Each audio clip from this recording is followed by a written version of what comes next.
1870 में रचा और जब 1896 में गुरुदेव रविन्द्रनाथ टैगोर ने इसे मंच से पहली बार गाया, तब ये कोई सरकारी आदेश नहीं था, ये उस समय के दबे हुए भारतीय आम जनता की पुकार थी। अध्यक्ष महोदय, वंदे मातरम एक ऐसा राष्ट्रगीत जिसने जाति, धर्म, भाषा की दीवारों को तोड़ दिया। अंग्रेजी हुकूमत ने डिवाइड एंड रूल की नीति से हमें बांटने की कोशिश की थी।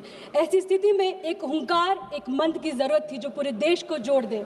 वंदे मातरम वही मंत्र बना। इस गीत ने अनगिनत स्वतंत्र सेनानियों को प्रेरणा दी और भारत की राष्ट्रीय पहचान तथा एकता के प्रतीक को बनाया। जब भी वंदे मातरम गुजा, परतंत्र भारत के नौजवानों में जोश भर गया, डर की बेड़ियां टूटी और मातृभूमि के लिए बलिदान का जज्बा जाग उठा। यह कोई साधारण गीत नहीं, अध्यक्ष महोदय, देशभक्ति की चिंगारी थी जिसने विदेशी साम्राज्य की नींव को हिला दिया। अध्यक्ष महोदय, इतिहास खुद को दोहराता है, लेकिन इस बार किरदार बदल गए हैं। आज़ादी की लड़ाई में वंदे मातरम का ये नारा ब्रिटिश राज के लिए एक बड़ी चुनौती थी। ब्रिटिश राज इससे डरती थी क्योंकि यह नारा धर्म, प्रांत, जाति और भाषा के भेद को मिटाकर भारतीय को एकजुट करती थी।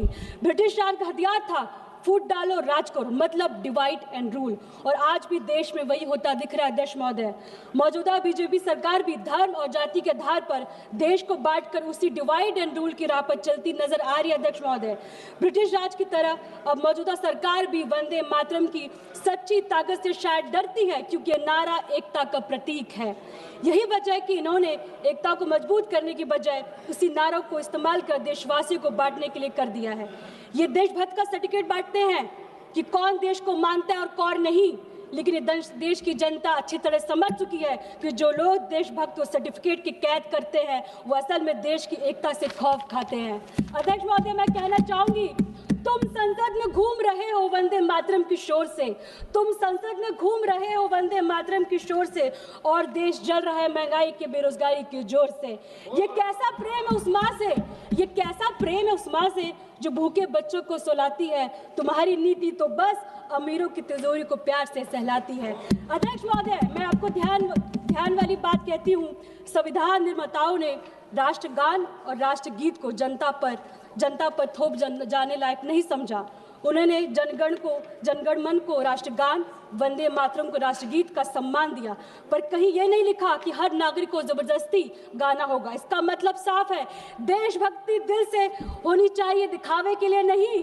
आजाद भारत ने इसे लोगों की पसंद और श्रद्धा पर छोड़ने का बेहतर समझा। अध्यक्ष महोदय, हमारे राष्ट्रगीत वंदे मातरम के 150 वर्ष पूरे होने पर मैं आप सभी को बधाई देती हूँ। यह हमारे लिए गर्व का विषय है, पर क्या केवल गर्व कर लेना पर्याप्त है? जिस भारत माँ की हम बात करते हैं, उसकी संतानों की आज क्या स्थिति है? देश से किए वादों और स्वतंत्रता के मूल्य को हम कितना निभा पाए? अध्यक्ष महोदय, आज की बहस असल में वंदे मातरम को लेकर नहीं है। असल सवाल यह है कि देशभक्ति का मतलब क्या बताया जा रहा है। आज़ादी के समय देशभक्ति में सबको साथ लेकर चलना, एक दूसरे की समझ को रखने और आगे बढ़ने की सोच थी। देशभक्त का मतलब लोगों की सेवा करना।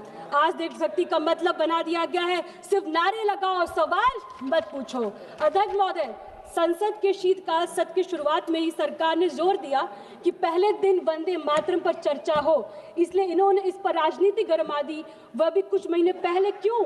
ताकि खुद को देशभक्ति का एकमात्र ठेकेदार साबित कर सके, जबकि विपक्ष चुनावी सुधार जैसे गंभीर मुद्दों पर चर्चा करना चाहती थी, यानी महंगाई, बेरोजगारी, प्रदूषण, चुनावी सुधार बाद में, पहले वंदे मातरम पर सियासत होना जरूर है इनके मुकाबले। ये स्पष्ट है कि मौजूद हंगामा सिर्फ ध्यान भटकाने और भावनाओं को भड़काने का साधन है। अध्यक्ष, मुझे 2 मिनट बोलने दीजिए। अब जरा हकीकत पर नजर डालिए। अध्यक्ष महोदय, जो नेता दिन रात वंदे मातरम और भारत माता की जय नारा लगवाते हैं, उनकी नीति ने देश के लिए क्या किया है? बेरोजगारी चरम पर है, युवाओं को भविष्य अंधकार में है, अर्थव्यवस्था संघर्ष कर रही है, लेकिन भाषणों में सब अमृतकाल बताया जा रहा है, समाज में जहर घोला जा रहा है, भाईचारों को जगह नफरत पर जोर राष्ट्रभक्ति है। आज इस सदन के माध्यम से मैं सरकार से कहना चाहती हूँ, देशभक्ति को बांटिए मत, इसे जीना शुरू कीजिए। वंदे मातरम कहने का अधिकार हर भारत को उतना ही है जितना आपको है। मैं एक छोटे से निवेदन के साथ समाप्त करना चाहती हूँ। हम सब वंदे मातरम की भावना को दिल से अपनाएं। इस बहस की किसी धर्म या दल की लड़ाई मानने से बजाय इस भारत की एकता के प्रतीक बने।